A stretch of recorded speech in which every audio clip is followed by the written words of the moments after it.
Next is Damian Gravino.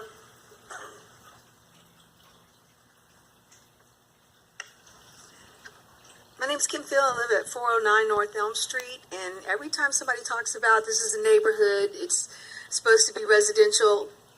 Once you guys allowed fracking in the neighborhood, that throws all those excuses out. So if you take the money from fracking, you need to take the money from STRs or let everybody else do what they need with their property. Our homes are listed on the National Register of Historic Places. We house our mother-in-law when she rents out her home across the street from us on her VRBO. 4 of our neighbors on Elm have STRs, and we have never had over-occupancy, parking, noise, or litter issues. Your 2014 housing needs analysis says that we have a moderate amount of rental properties in need of upkeep. I believe that absentee landlords better maintain STRs rather than the long-term rentals because the visitor feedback allowed on the internet, on the website, puts them under duress to keep these properties better than the long-term ones. I found it appropriate that public notification of the pending SUP, a quarter mile or 1,320 feet is good instead of like the 600 feet for the frack wells notifications. And I hope you change that. Lana Wolf said in the day session today, I think it was Ms. Wolf, Councilwoman Wolf, that she was going to add something to the UDC that made the notifications for the gas wells the same at a quarter mile. So I didn't hear that said today. I know y'all talked about gas wells this morning in executive sessions, but did y'all forget?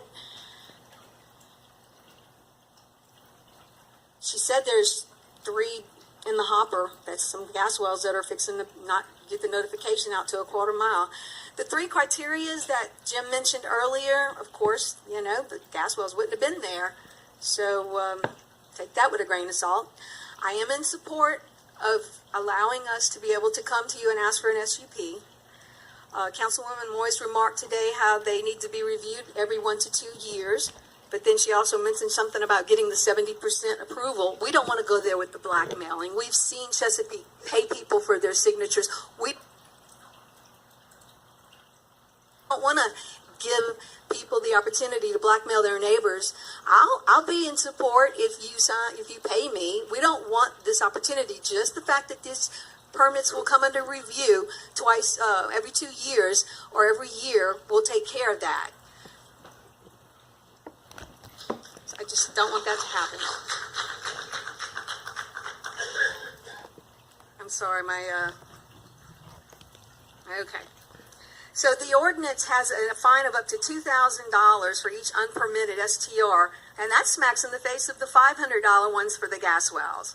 I disagree with an expensive permit fee, and you are opening up the city to litigation. So make sure our SUP permit requests are affordable. The annual review will prevent the blackmailing. Thank you for the considerations as a case-by-case basis. I